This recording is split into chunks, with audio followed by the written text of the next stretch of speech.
Recording in progress.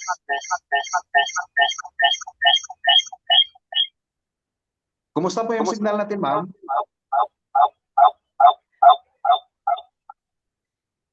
Hello, magandang gabi dyan sa sa Butuan, ano?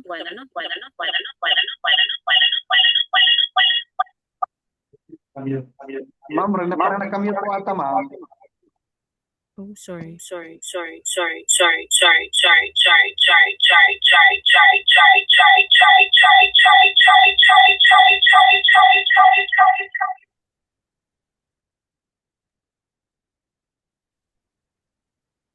ko nga to.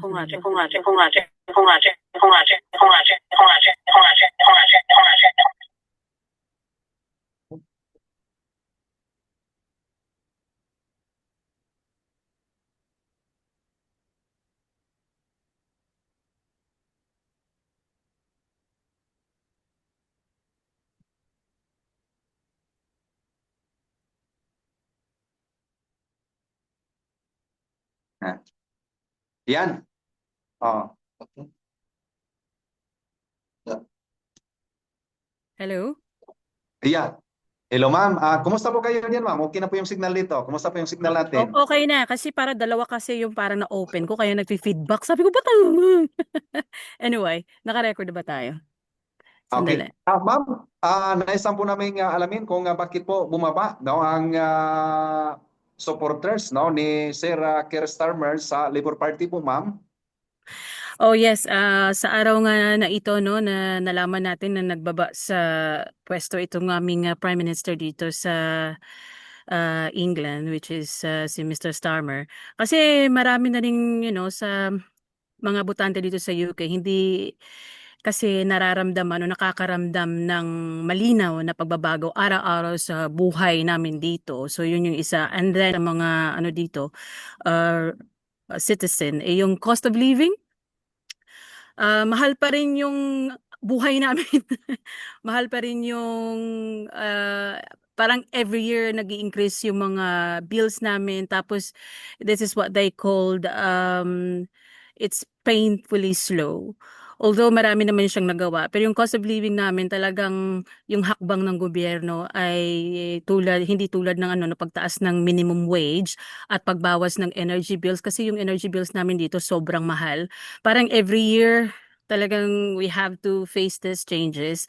Tapos marami din mga pamilya na nakakaramdam ng pressure sa pagkain, yung pamilihin namin everyday, yung mga renta namin sa bahay, yung any bills talagang sobrang mahal. And also the NHS and public services.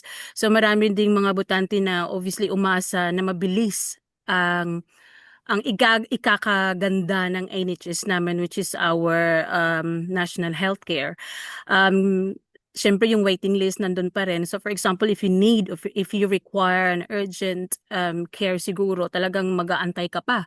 Unless if you are able to afford amount of money sa private care, din pwede yun. But obviously sa majority ng mga tao dito is obviously nagre-rely lang din kami sa NHS, so talagang mabagal. At kaya ngayon, especially yung housing din namin at saka yung mga local services.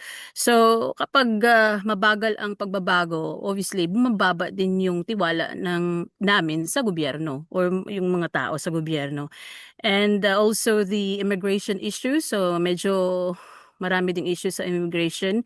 Ito ang isa sa pinakamalaking political pressure na naglabas, ang gobyerno in terms of ang dami kasing mga naapektuhan sa atin. So yung reform na to, it was if I remember, it was last year 2025 na parang ibang botante kulang pa ito para naman sa iba masyadong mahigpit.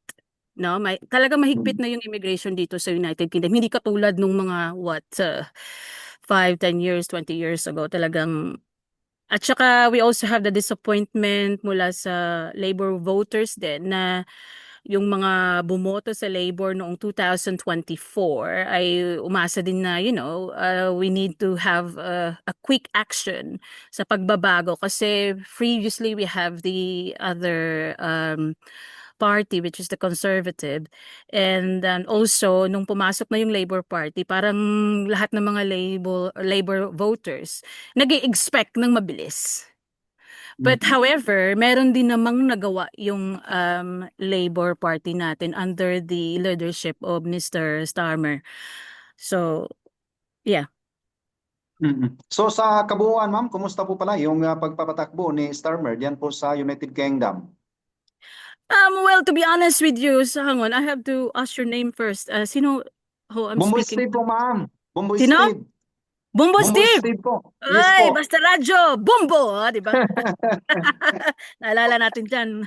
Naalala natin yan. Kung sa bagay, marami namang nagawa kasi yung Labor Party natin, no, sila yung parang center-left party. Kasi yung Conservative, kasi sila yung center-right party. So, nung pumasok nga yung, sabi ko kanina, Labor Party, sila yung parang gusto nila sila yung parang nag-aayos ng mga public service, katulad na na-mention ko kanina yung healthcare natin, yung paaralan kasi libre yung pagpapaaral dito, at saka meron ding maraming mga loan na pwedeng pag gusto mag-university yung mga estudyante, at yung pabahay din merong support, tapos yung karapatang manggagawa, equally that we can receive the right wages. Also, we have the government na yung para sa mga pamilya na hindi kumikita ng malaki, meron din naman Mhm. silang, oo. For example, kung meron kasi kaming tinatawag dito na financial threshold, below certain amount of money, Mhm. yung government tutulong talaga. Which is a good thing. Yun ang parang pina-fight ng Labor Party. As well as yung mga pagpabuti to invest more on the health, education, yung mga housing at saka mga infrastructure. So, um, kasi nung yung si Mr. Starmer kasi Mhm. sa kasalukuyang balita, malaki naman naging problema sa pagpapatakbo niya din.